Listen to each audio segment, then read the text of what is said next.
De igual modo, saudamos a digna representante do Ministério Público. Ao meu colega advogado e os demais advogados presentes nesta magna sala, a nossa saudação. Ao meu humilde, pobre, inocente e paciente constituinte Jorge, a minha saudação de apreço por enfrentar esta batalha caluniosa. Minhas senhoras e meus senhores, depois do pobre inocente estar preso na comarca da Viana durante 1 ano, 3 meses, 10 dias, 8 horas e 58 minutos, depois de ter esperado sentado sob espinhos num banco de réus desde 23 de janeiro de 2020 até a data, passados esses anos sobre sofrimento e por causa da crueldade e vingança desmesurada de uma mãe e um pai que não souberam educar a sua filha suposta lesada, eis que hoje chega o dia em que o mesmo arguido pela boca do seu mandatário oficial e legal vem alegar com muita amargura de coração o seguinte: dizer que é com bastante tristeza que o inocente percebeu que neste mundo há gente que, mesmo nascendo, quando se trata de defender os caprichos e a vergonha, passe o pleonasmo, a vergonha desenvergonhada do comportamento de sua filha, não tem meias medidas para derrubar os filhos dos outros, não importando por que preço for, sendo o mais importante que a sua filha continua a ser vista como uma anjinha, uma virgem, uma imaculada, cheia de graça, mas sem graça nenhuma. Nestes termos, é com este maquiavelismo arrepiante que o arguido ora presente neste banco que lhe emprestaram e, felizmente, teve de aprender a conviver com esta maliciosa prenda dada pelos pais da suposta lesada, que não tiveram pena e nem dó pelo filho da outra. Uma vez que o pai da suposta lesada, desde o início do processo, ainda na instrução preparatória, prometeu e como conseguiu, dizendo que mesmo se fosse para vender todos os bens que ele tinha, o faria e o fez para ver os rapazes presos. Razão pela qual o senhor, cheio de vergonha, nunca pôs os seus pés aqui no tribunal, acompanhando a sua filha, a suposta lesada, para não constatar a inocência alheios com excessivo excesso de prisão preventiva. Isso consta nos atos, sentindo as pessoas como se isso fosse uma prenda. Dizer que é com muita tristeza e lágrimas na ponta dos olhos que o inocente assiste os ora declarantes, não se importando do embuste que ambos armaram para o filho alheio, o tempo que empataram na vida do arguido durante a cadeia. Mesmo assim, ainda perante este augusto tribunal, vem acrescentando algumas mentiras que também não foram muito do agrado dele, e querendo com essas mentiras, não sei o que se pretende outra vez. Isto é desolador para todos nós que somos pais e avós, que também nascemos homens, e muitos deles com a idade do arguido e com uma caminhada para o futuro, e que podem também desembocar em aventuras e calúnias por parte de outras mães. Meritíssimo. Nestes momentos de apuros, o princípio que não se faz calar, que ainda não está de férias, pois estamos em África, é que a palavra tem a mesma força que tem uma faca. Diz a mesma que quem a ferro mata, a ferro morre. Qual é o pai, qual é o avô que não sente dor pelo sofrimento do filho do outro? Qual é o pai, ou quem são os pais ou os avós que gostariam de ver os filhos dos outros a passarem anos e meses na cadeia por causa de uma brincadeira e gozo de uma menor com comportamentos de adulta? Em remate, é bom explicar que um homem talvez poderia ser mau, mas normalmente as senhoras já não, porque as mulheres nasceram para amar, trazer as pessoas ao mundo, dando luz e não trevas, e assim tratar os filhos das outras como se de seus filhos se tratasse. Esta é a mulher africana, pesa a globalização reduzir alguns epítetos da sua africanidade. Por isso, foi com muita dor e amargura de coração que o arguido foi parar na cadeia para responder questões que se passaram num momento a sós e que foram incentivadas pela própria menor, quando a mesma matava a aula, não digo isso, não ia à escola, e já trazia os seus whiskies, numa relação de amor que disse muito bem a meritíssima, ou a digníssima, que ela era menor. Menor fazem coisas de menor e não de adulto. E eu penso que para falar a verdade não é preciso ser cristão. Basta nascer e ser pessoa, lançada em convívio social e regrada por normas. Este é o exercício que todos nós aqui presentes devíamos fazer para deixar o mundo um pouco melhor em relação ao como o encontramos. Caso contrário, estaremos sempre a culpar Adão e Eva e depois de já mortos, culparemos os inocentes. Cada um de nós tem de cuidar das suas obrigações e estas não cumpridas, então surge a responsabilidade que cada um deve assumir em ter se deixado ou em ter se desleixado na educação, como muitos nós saímos de manhã cedo em casa e só voltamos à noite e deixamos os nossos filhos ao Deus de Alá. E temos de rezar e pensar que tudo corra bem, para depois amanhã não empurrarmos o pobre comportamento dos nossos filhos aos filhos alheios. Meritíssimo, aqui vamos parar para ver se nos entendemos um pouco. E eu penso que tem de ser assim. Nós, os pais, temos a obrigação de educar os nossos filhos e filhas no domínio do convívio de sexos, e não só, de sexos opostos e não só. Dizer mesmo à menina que a esta idade já não se pode brincar de mamãe com gente de sexos opostos, porque precisa de se orientar para a vida, a fim de que prepare o seu útero para a fecundidade. Nada de pacotes de uísque, cigarro ou visitas frequentes aos quartos dos rapazes, porque eles são homens e muitos deles podem descontrolar-se. Não estamos a dar prêmios a esta juventude, mas estamos a dizer um fato real. Então, nós os pais temos de ter muito cuidado. Se nascemos filhas, também nascemos filhos. E a bitola poderá ser a mesma. E ainda sem piedade e sem ressentimento. É que é muito triste ver a suposta lesada mentir quando diz que houve um vídeo. Isso até é triste. Pena que as testemunhas do bairro não vieram, porque normalmente nós os africanos não gostamos de aparecer para depois não termos aqueles dissabores com os vizinhos. Porque não houve vídeo nenhum. Porque a data dos fatos o arguido usava um telefone pequeno, cor laranja e de bolinha, que não faz filmagem. Por isso já se pode imaginar que perante tamanhas mentiras, estamos na presença de uma menina que já consome álcool, que já se drogava e metia isso na sua mochila a ir para a escola e ainda passa por aqui a abençoar-nos com outras mentiras dizendo que é para comprar o uísque para levar aos colegas que supostamente são da idade dela para irem beber. É perante este comportamento que nós estamos aqui presentes, assistirmos, digamos, este aparente teatro. Eu penso que no quarto do arguido, o cigarro que ela fumava era o normal, que ela mandava comprar. Isso também o disse nos autos, embora ela agora diz que não se recorda. Mas isso tudo com o dinheiro que surrupiava de casa dos seus pais. Não é novidade que o bairro todo do quilômetro 30, nos Ramiros, já sabiam de que a menina consome e que a menina se droga.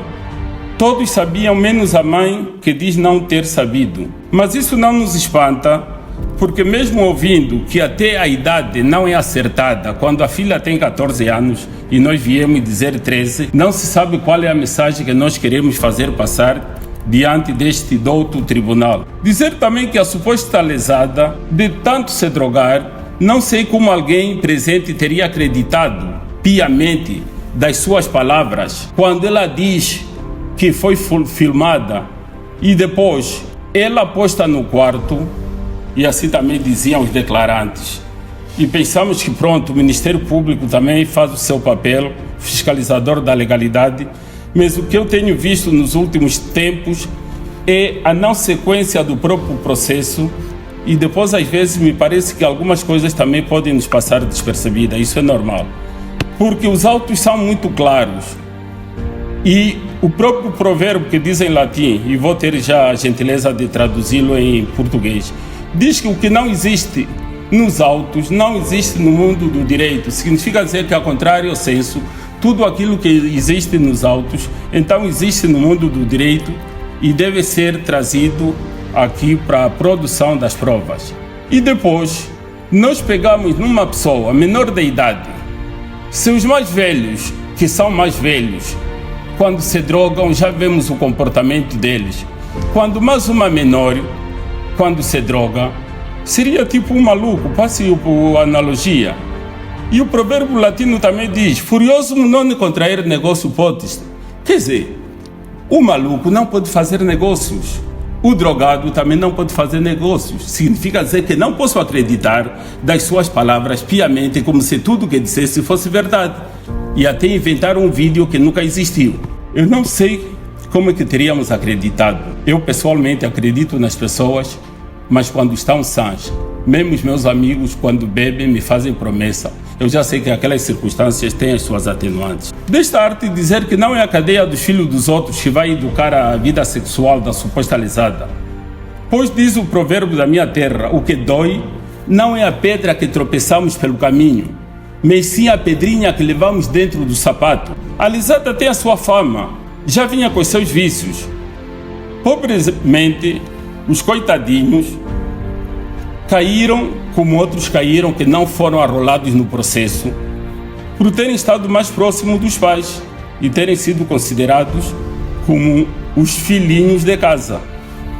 Meritíssimo, tenhamos a gentileza de junto fazer a anotação para o que se segue. A suposta lesada, uma menina que se diz ser menor de idade, quando submetida ao exame direto, aparece com notas negativas nos autos dos quais citamos ipsi verbis, embora alguns sejam consequência do comportamento anterior, também isso não se disse, e é bom que se diga. Área genital, é verdade que apresenta anelar com borda alta, com a camada cária cicatrizada, localizada às 6 horas, conforme o ponteiro do relógio. Essa é uma linguagem que muitos não entendem, mas eu, se for para decifrar, teria levado mais tempo, porque também, modéstia à parte, fui parteiro tradicional. Área perigenital, não foram encontradas lesões de interesse. Área hemorroidal, não foram encontradas lesões de interesse. Área extragenital, não foram encontradas lesões de interesse. Conclusão, declara-se um desfloramento antigo. Meritíssimo, ante o exposto extraído dos autos, lido com a maior fidelidade e sacramentalidade possíveis que caracteriza a educação versal de um advogado velhinho como eu, então nos questionamos, será que este desfloramento antigo, numa menina em idade virgem, foi sempre fruto de violações dos últimos dias? Ou a lesada adulterou a sua idade biológica, ou então só quis criar um cenário para apresentar uma prenda, dizendo que estava no fim da sua puberdade, isto chamando a atenção aos maiores de idade. Neste conspecto, teríamos levantado uma série de indagações, somente com o objetivo de ajudar ou nos ajudarmos nós os pais para refletirmos lá em casa com os nossos maridos ou com as nossas mulheres, procurando futuramente a melhor solução da vida para os nossos menores quando se encontram nesse estado decadente e que muitas das vezes vão avançando para a idade da puberdade. Por outra, meritíssimo, não podemos passar com uma esponja por cima, que das 2 vezes que a suposta menor, a seu gosto e de forma voluntária, vinda de sua casa com seus próprios pés, por volta das 6 horas da manhã, se envolveu com o arguido e, não saciada, chamou pelo segundo. A última vez foi no mês de outubro de 2018. Ora, não querendo o arguido seguir mais com aquele banquete de uísques, cigarros, tudo intercalado pelo sexo, em que a lesada vinda de sua casa oferecia ao pobre jovem, para além do dinheiro que ela ofereceu, então o arguido decididamente achou bem acabar com aquilo, cortando pela raiz e afastando-se da suposta lesada. Reparai que depois de muita insistência, vendo que o arguido já não queria mais, a suposta lesada e menor deu um intervalo de aproximadamente 6 meses ou mais, penso 8 meses, para vir dizer que aos pais, mentindo que ela já não era mais virgem porque tinha sido violada pelos arguidos, ontem amigos e hoje inimigos, por não quererem mais alimentar os vícios da suposta lesada e menor nos autos, portadora de um desfloramento antigo. Por isso mesmo, caro arguido, meu constituinte, neste momento, sentado neste banco em que a suposta lesada te impôs por circunstâncias alheias à tua vontade, a sua defesa não tem prenda a te dar, para desanuviar o teu sofrimento, senão um provérbio grego que reza: ostine mataoses pacrestinioses. Passando isto para o português, para que não fique a conversar sozinho, dizem os gregos: um homem sentado, embora neste momento estejam de pé, um homem sentado no banquinho já não pode cair, só espera levantar-se.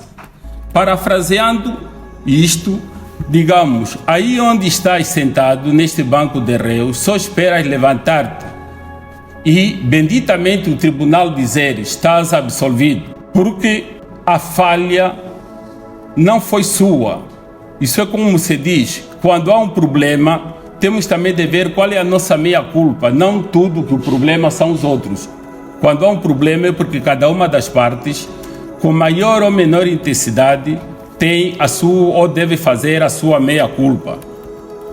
Nesta senda meritíssimo, não estando preenchidos os elementos do tipo de que o arguido é acusado, nada resta à defesa senão solicitar a este douto tribunal que se absolva da instância o arguido, o qual nos melindres dos artigos 75, 296 e 297 do Código do Processo Penal, terá de ser indemnizado, atendendo ao tempo que ficou na cadeia, perdendo seu curso superior e a bolsa que vinha preparado ou preparando para estudar no exterior.